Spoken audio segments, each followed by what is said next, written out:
Joining me now to discuss this and those submarines, Director at Strategic Analysis Australia, Michael Shoebridge.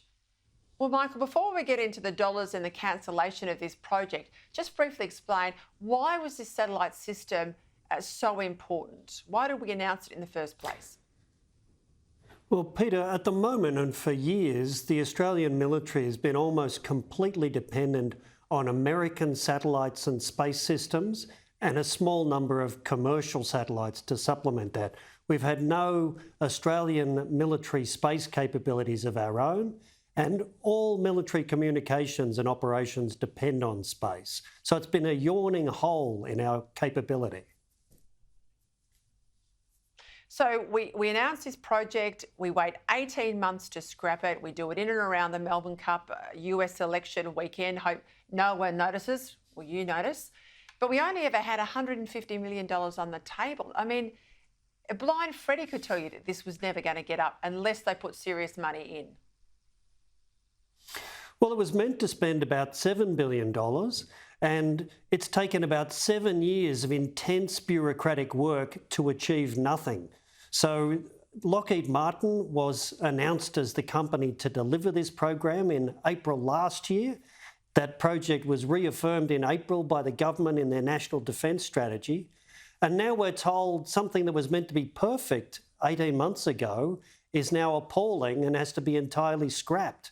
It's hard to have any confidence in the government announcements or defence implementation.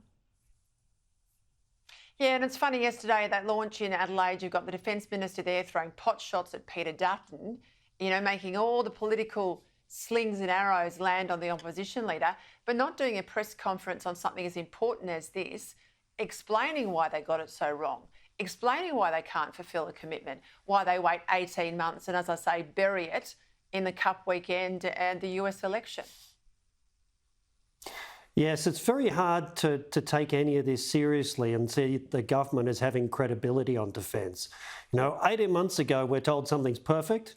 Now we're told black is white, and we're meant to just go along with it and trust this government on defence. It's impossible to do that. They must be laughing pretty hard over in Beijing. Over the weekend, we learned that just one of our 6 Collins-class submarines is currently operational. All the rest, all other 5 of them, are in dry dock. There's corrosion problems, maintenance delays, industrial disputes. I mean, this is a joke. Yes, the Chief of Navy is now flagging that he doesn't understand the condition of these submarines. They're ageing submarines. We don't know how many of them will have the big life of type extension done. What we can be pretty confident of is the 6 are not going to make it to when the new AUKUS submarines turn up.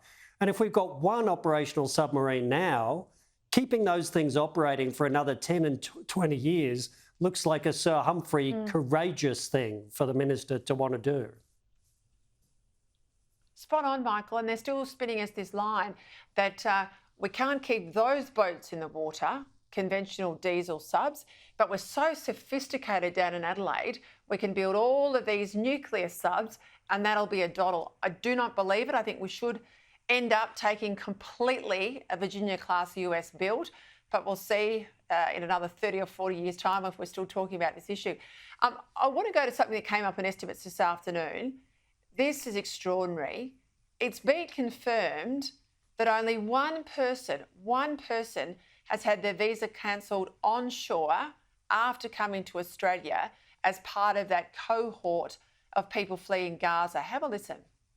I'm prepared to say it involves one. Okay, all right, well that's helpful, I appreciate that. So that one person has had their visa cancelled onshore and is in immigration detention. Can you tell me whether it was for character or security grounds?